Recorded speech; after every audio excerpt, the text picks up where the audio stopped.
Right? Ever since I shared pictures of this buck on my social media through Instagram and Facebook, started sharing it around Facebook, I've gotten a ridiculous amount of comments, messages, requests for a story of this hunt. Instead of writing it out and sharing it all over Facebook, I figured a YouTube video would be a great way to put that together. This is my buck that came out of the Adirondack High Peaks in the 2023 season, October 22nd. He weighed 191 pounds dressed, scored 141 and 5/8 inches, 14 scoreable points. So this is just going to be a story of the hunt. I don't have any video from the hunt. I will include some pictures throughout this video, but if you're looking for hunting footage, this is not it. But the story of how me and my dad came out of the Adirondack High Peaks with a once-in-a-lifetime buck.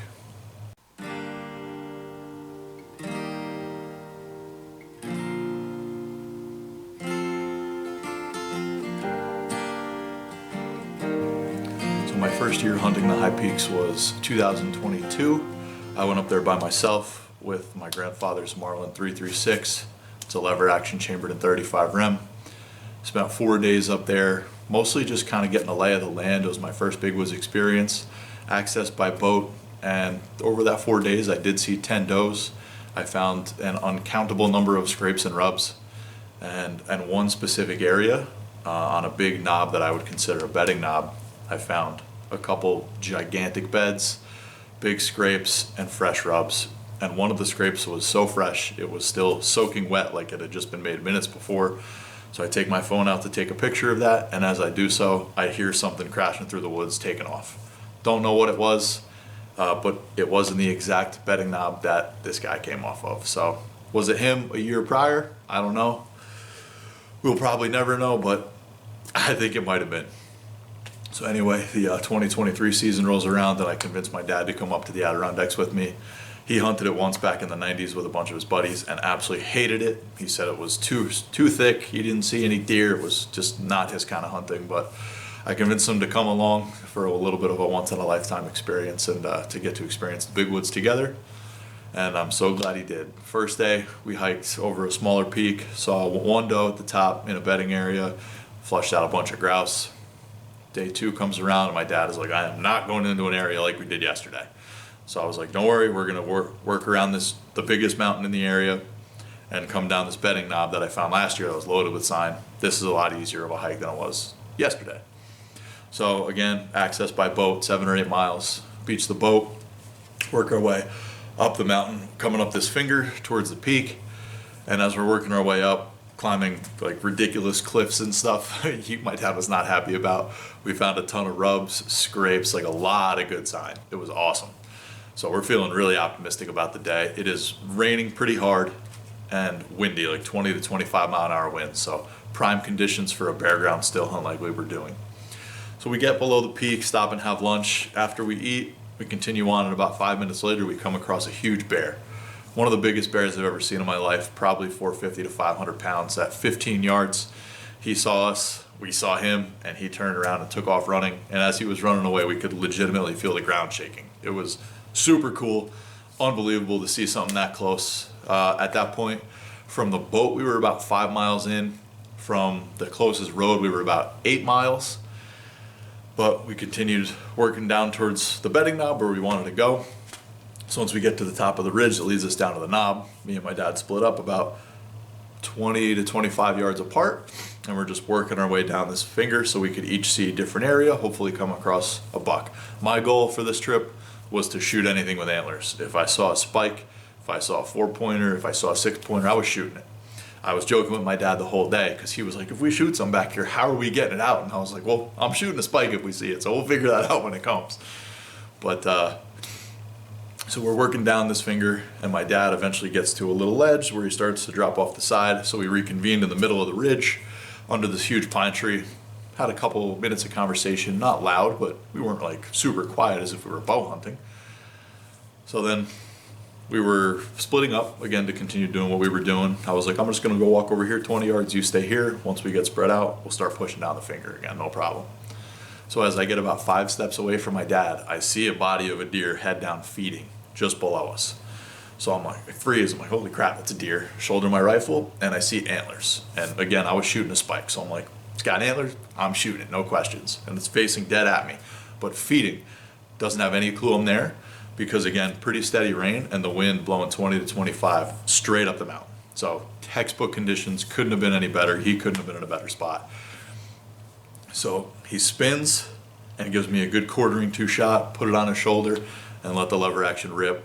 Punched his shoulder, he reared up and just tipped right over, out like a light. From the time I saw him to the time I shot was about 3 seconds, and I didn't realize how big he was. Even when I shot him and he reared up, I just see good antler, and I was like, oh my God, I just shot like a huge 8-pointer. It's awesome. Giant 8-point buck in the Adirondacks is unreal.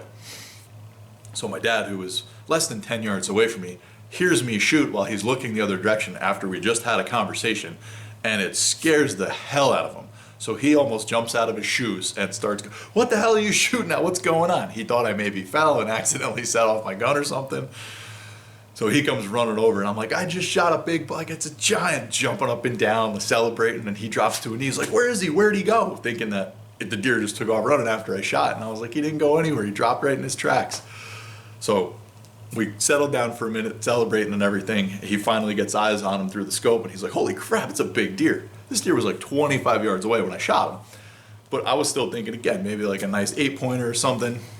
As we worked down to get a little closer to him, I see G4s. I'm like, holy crap, I think I got a big 10-pointer. Get even closer to him, he's got split G3 on the side that's showing. And the other side's under the leaves. So I'm like, holy crap, this is a huge buck. This is crazy. Lift his head up, matching splits on the G3s, matching split brows. Unbelievably cool. One of the coolest deer I've ever seen in my life. Gigantic, and we absolutely lose it when we realize how big this deer is. We took about an hour together just with the deer, hanging out, taking it in, taking pictures, just jumping up and down and celebrating, laughing, and just in pure shock and awe of what we just experienced together. To go into the high peaks and even come across a buck is an accomplishment. To get a shot at a buck is another thing, and to come out with something like this is once in a lifetime.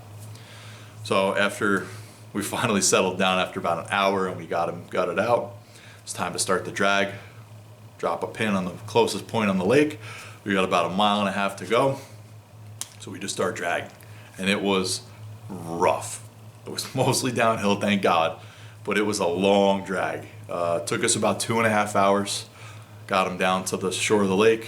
I hiked 1 mile to get our boat, ran the boat up to where we had the buck by the lake shore, loaded him up on the bow, and took off down the lake back to town. And just cruising across the lake with this buck laying on the bow was so cool. Something that I've always dreamed of and what I picture when I think of big woods hunting. So we get back to a local bar, go in, grab a beer and some appetizers, and then ask the bartender, like, hey, do you guys have a scale? We shot a deer, we're looking away. He's like, yeah, no problem, what'd you shoot? We're like, oh, we shot like a pretty good buck. Like, we know this is a huge deer, but some people up there shoot freakishly giant deer, so we weren't sure if it was like a huge deal or not. So the bartender comes out to help us weigh the deer. A couple other people come out because they want to see what we shot. And when we get the deer out of the bed of the truck and up on the scale, people start freaking out with how big it is. The entire bar empties out. Like 25 or 30 people are all standing around us while we're weighing this deer. God only knows how many pictures of us were taken when we were weighing this deer. It was unbelievable. Super cool experience. But just something I'll remember for the rest of my life. One of the coolest hunts I've ever been a part of. The amount of sign we saw there was so cool, and the fact that this deer came off the knob that I found in 2022 with all that sign is super rewarding, knowing that I was able to go in, find a spot that I thought was good, go back in there and make something happen. The fact that me and my dad were together for it was so cool. Truly the experience of a lifetime, something I'll never forget, and I'm so glad we got to do together. And I will probably be back in the high peaks chasing after another one of these bucks. Coming out with something like that though is very unlikely, but you never know if you don't try. I hope you guys enjoyed this video, this story. If you want to see more pictures of the buck on my social media, you can find me on Instagram and Facebook at 3 Vein Outdoors. If you're into that deer hunting content, I do have other videos from my bow hunt in the southern zone of New York where I live. I hope you guys enjoyed it, and thank you for checking it out.